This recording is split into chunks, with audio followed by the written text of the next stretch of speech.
जय श्री कृष्ण। राधे राधे।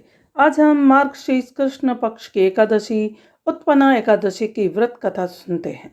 युधिष्ठिर कहने लगे, भगवान आपने हजारों यज्ञ और लाखों दान को भी एकादशी के व्रत के बराबर नहीं बताया। सतयुग में मुर नाम का एक दैत्य था। वह अत्यंत बलवान और भयानक था। उस प्रचंड दैत्य ने इंद्र, आदित्य, वसु, वायु, अग्नि आदि सब देवताओं को पराजित करके भगा दिया। तब इंद्र सहित सब देवताओं ने भयभीत होकर शिव जी से अपने दुख का कारण तथा दैत्य का वृतांत कहा और बोले, हे कैलाशपति, मुर दैत्य से भयभीत होकर सब देवता मृत्यु लोक में विचरण कर रहे हैं। तब शिव जी कहने लगे, हे देवताओं, तीनों लोकों के स्वामी, भक्तों के दुखों को नाश करने वाले भगवान विष्णु की शरण में जाओ, वहीं तुम्हारे दुखों को दूर कर सकते हैं। शिव जी के ऐसे वचन सुनकर इंद्र आदि सब देवता क्षीर सागर में पहुंचे। वहां भगवान को शयन करते हुए देखकर इंद्र हाथ जोड़कर उनकी स्तुति करने लगे। हे देवताओं द्वारा स्तुति करने योग्य प्रभु, आपको बारंबार नमस्कार है। देवताओं की रक्षा करने वाले मधुसूदन, आपको नमस्कार है। आप हमारी रक्षा करें। दैत्यों से भयभीत होकर हम सब देवता आपकी शरण में आए हैं। आप इस संसार के कर्ता, माता पिता, उत्पत्ति तथा पालन करता और संहार करने वाले हैं। सबको शांति प्रदान करने वाले हैं।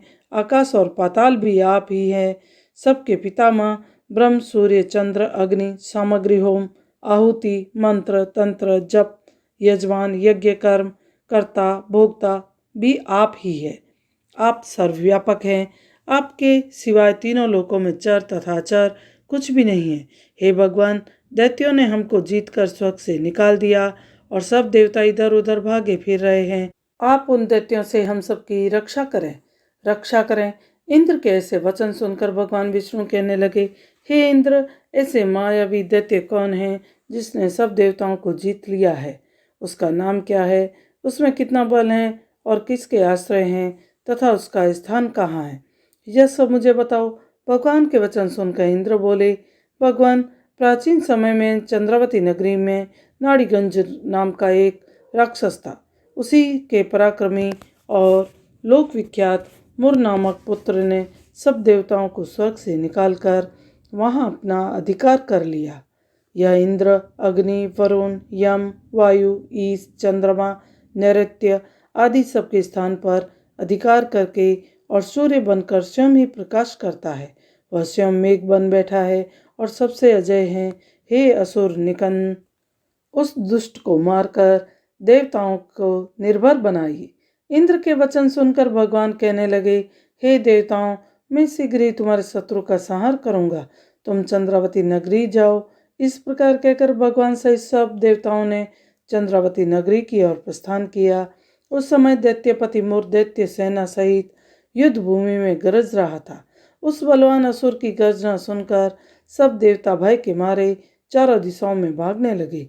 जब स्वयं भगवान रणभूमि में आए तो दैत्य उनको भी देखकर अनेक प्रकार के अस्त्र शस्त्र तथा आयुध लेकर दौड़े।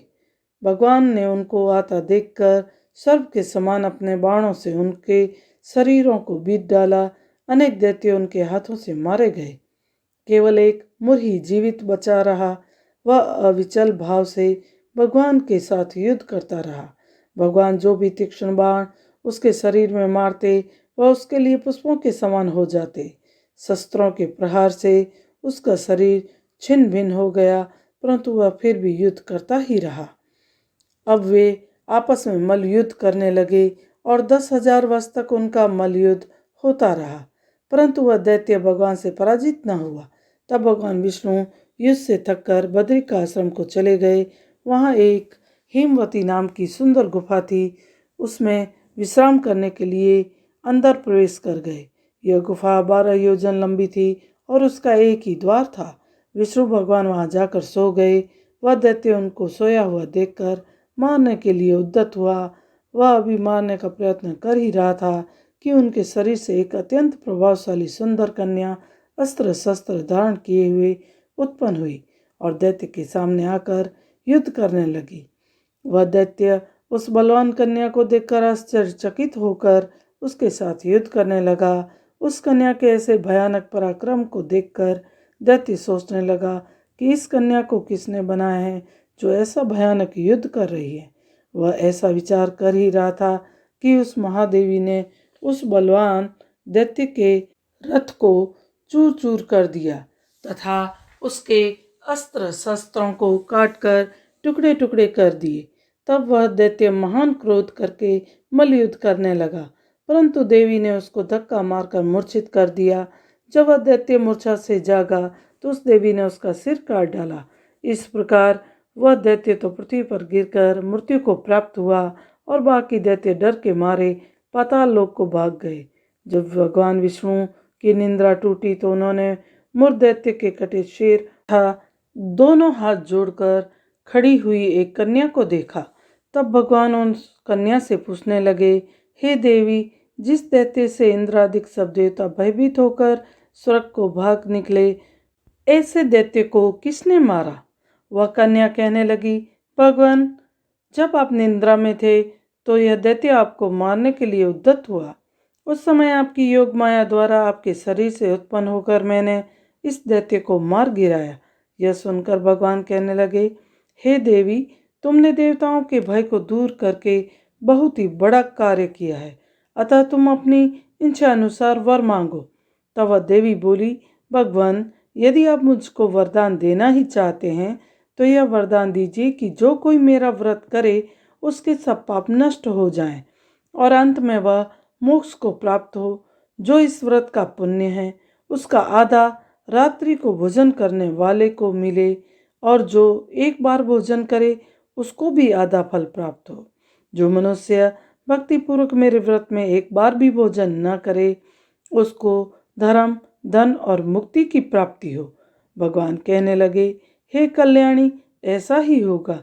मेरे और तुम्हारे भक्त एक ही होंगे और वे अंत में मोक्ष को प्राप्त करके मेरे लोक को जाएंगे। क्योंकि तुम एकादशी को उत्पन्न हुई हो अतः तुम्हारा नाम एकादशी ही होगा।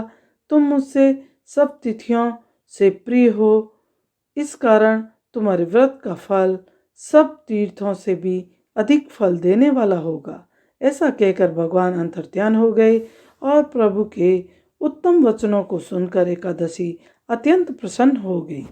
भगवान श्री कृष्ण कहते हैं कि हे युधिष्ठिर, सब तीर्थों के फल से एकादशी व्रत का फल सर्वश्रेष्ठ है। एकादशी व्रत करने वाले को मैं मोक्ष पद देता हूँ और उसके शत्रुओं का नाश एवं समस्त विघ्नों को नष्ट करता हूँ। यह मैंने तुम्हें एकादशी की उत्पत्ति का सब वृत्तांत बताया है। एकादशी पापों का नष्ट करने वाली तथा सिद्धि को देने वाली है। उत्तम पुरुषों को दोनों पक्ष की एकादशियों को समान ही मानना चाहिए।